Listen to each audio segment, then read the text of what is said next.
जय Shri Shyam, grooming business insights में आपका स्वागत है। शुरुआत करते हैं आज की अपनी पहली अपडेट से। हमारी पहली अपडेट आ रही है पड़ोसी मुल्क पाकिस्तान की तरफ से।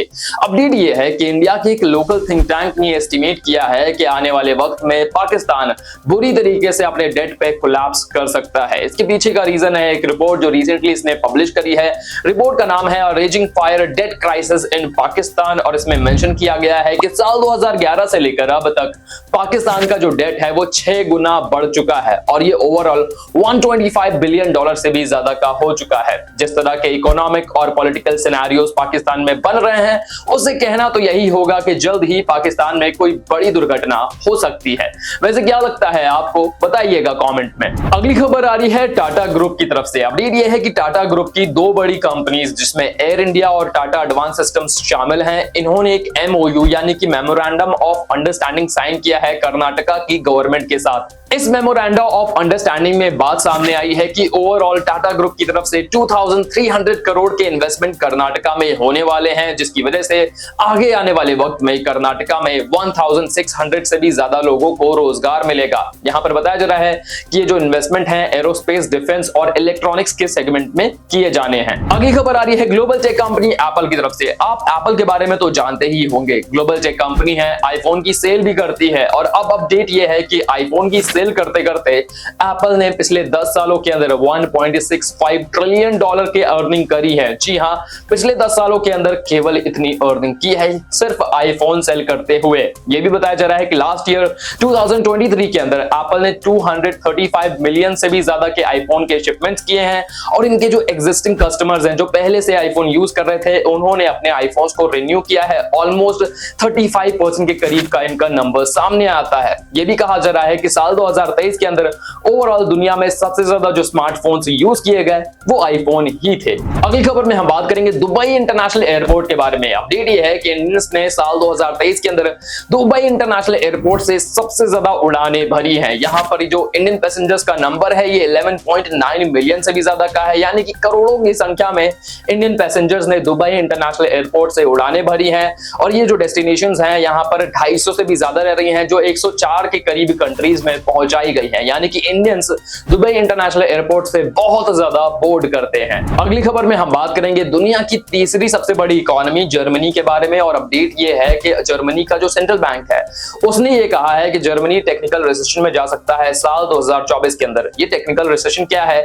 इसे भी जान लीजिए। टेक्निकल रिसेशन तब होता है जब एक इकोनॉमी लगातार 2 क्वार्टर्स में अपनी ग्रोथ को नेगेटिवली प्रेजेंट करती है, यानी कि जो ग्रोथ है वो नेगेटिव रह रही है लगातार 2 क्वार्टर में, तो टेक्निकली वो कंट्री रिसेशन में मान ली जाती है। इसके पहले यूके और जापान में टेक्निकल रिसेशन आ चुका है जिसके बारे में हमने आपको बताया है और अब जर्मनी भी इस राह में बढ़ चुका है। इस वक्त देखा जा रहा है कि दुनिया भर की जो बड़ी बड़ी इकोनॉमीज हैं वो ऑलरेडी बहुत बड़ा स्लो डाउन फेस कर रही हैं और अब जर्मनी जो कि इस वक्त दुनिया की तीसरी सबसे बड़ी इकोनॉमी है वो भी इस कतार में शामिल हो सकती है। अगली खबर आ रही है होम अप्लायंस कंपनी वर्लपूल की तरफ से। अपडेट यह है कि वर्लपूल इंडिया के बिजनेस में अपने 24% के करीब के स्टेक्स सेल करने वाली है और ये जो अमाउंट है 3690 करोड़ के करीब का रहने वाला है। ये अमाउंट क्यों सेल किया जा रहा है, इसके पीछे का रीजन यही है कि भाई वर्लपूल अपने डेट को क्लियर करना चाहता है। बहुत ज्यादा डेट हो चुका है वर्लपूल के ऊपर और अब ये अपने बिजनेस को नए तरीके से रिनोवेट करना चाहते हैं, जिसके लिए ये 24% के करीब स्टेक्स इंडियन बिजनेस में डाइल्यूट करने वाले हैं। अगली खबर आ रही है टेस्ला की राइवल कंपनी BYD की तरफ से। अपडेट यह है कि BYD इंडिया में 5 मार्च 2024 को अपनी नई सेडान कार लॉन्च करने वाला है। ये जो EV कार है एक फुल चार्ज में 700 किलोमीटर का सफर तय कर सकती है और BYD जो कि एक चाइनीज ऑटोमेकर है इसे टेस्ला का राइवल भी माना जाता है। कहा जा रहा है कि BYD इंडिया का जो इमर्जिंग EV सेगमेंट है इसमें बहुत बड़ी स्टेक्स ले सकता है अगर जल्द ही ये मार्केट को कैप्चर करने में कामयाब रहते हैं। अगली खबर आ रही है Hyderabad based EV startup pure EV की तरफ से। प्योर EV एक 2 व्हीलर EV मैन्युफैक्चरर है जो स्कूटर्स को प्रोड्यूस करता है। इनके जो स्कूटर्स होते हैं 1 फुल चार्ज में 200 किलोमीटर की रेंज को कवर कर सकते हैं और इनकी स्पीड 65 किलोमीटर पर आवर की भी रह सकती है। यहाँ पर बताया जा रहा है कि प्योर EV को रिसेंटली रिसेंटली $8 मिलियन की फंडिंग मिली है वेंचर कैपिटलिस्ट से और इस फंडिंग का ये इस्तेमाल करने वाले हैं अपने फ्यूचर एक्सपेंशन के लिए। कुछ लोगों का ये भी कहना है कि प्योर ईवी आगे चलकर अगर ज्यादा सक्सेसफुल होता है तो ओला को भी टक्कर दे सकता है। अगली खबर में हम बात करेंगे इजराइल के बारे में। इजराइल के बारे में आप जानते होंगे, इजराइल की वॉर चल रही है इस वक्त हमास के टेररिस्ट के साथ और इस वॉर में कहा जा रहा है कि इजराइल की जो इकोनॉमी है उस पर भारी इंपैक्ट पड़ रहा है। ऑलमोस्ट 20% का श्रिंक देखने को मिल रहा है इजराइल की इकोनॉमी में जब से ये वॉर शुरू हुई है। और ये भी कहा जा रहा है कि पिछले 2 सालों में जहां पर इजराइल की जो इकोनॉमी है ये बिल्कुल नहीं डिक्लाइन करी, अब एक बड़ा डिक्लाइन सामने देखने को मिल रहा है। बहुत सारे लोग कह रहे हैं कि अगर ये वॉर आगे भी कंटिन्यू रहती है तो इजराइल की इकोनॉमी बहुत बुरी हद तक डैमेज हो सकती है।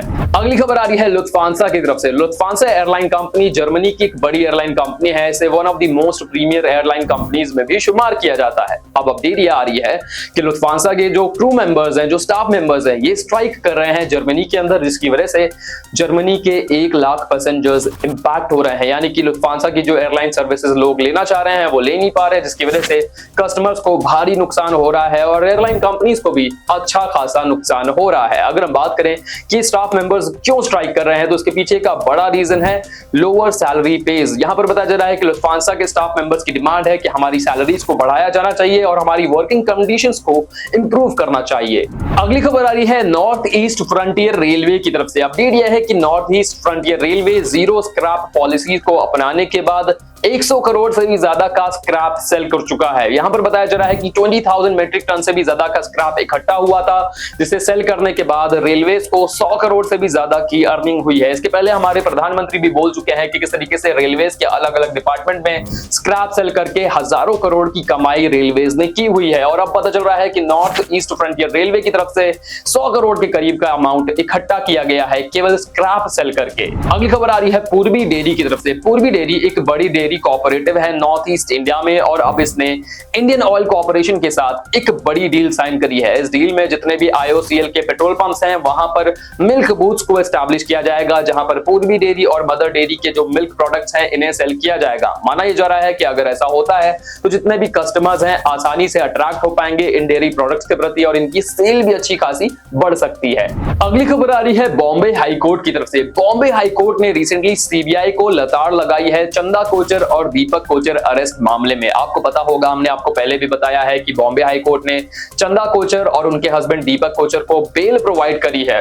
इनके ऊपर आरोप था कि ICICI की CEO रहते हुए चंदा कोचर ने वीडियोकॉन में कुछ फर्जी लोन्स प्रोवाइड करे हैं, जिसके चलते दोनों हस्बैंड और वाइफ को गिरफ्तार किया गया था और अब इन्हें बेल प्रोवाइड की जा चुकी है। बताया जा रहा है कि बॉम्बे हाईकोर्ट ने CBI के ऊपर बड़े इल्जाम लगाते हुए कहा है कि CBI की ये जो हरकत है ये मिसयूज नहीं अब्यूज ऑफ पावर है। अगली खबर आ रही है बीयंग की तरफ से। ये एक D2C ब्रांड है इंडिया का और बताया जा रहा है कि बीयंग के लिए एक अच्छी खबर है। अबू धाबी की एक रॉयल फैमिली ने रिसेंटली इनके बिजनेस में एक अनडिस्क्लोज फंडिंग एड ऑन करी है। ये जो अनडिस्क्लोज फंडिंग है बताया जा रहा है कि इसका इस्तेमाल बीयंग करेगा अपने बिजनेस एक्सपेंशन के लिए। बता दें आपको कि ये फैशन, इनोवेशन और अफोर्डेबिलिटी पर काम करते हैं। तो यहां हम सम अप करते हैं आज की अपनी डेली बिजनेस इनसाइट्स को। आई होप आपको ये वीडियो वैल्यूएबल लगा होगा। वीडियो पसंद आया हो तो इसे लाइक कर दीजिए, ज्यादा से ज्यादा लोगों तक शेयर करना ना भूले।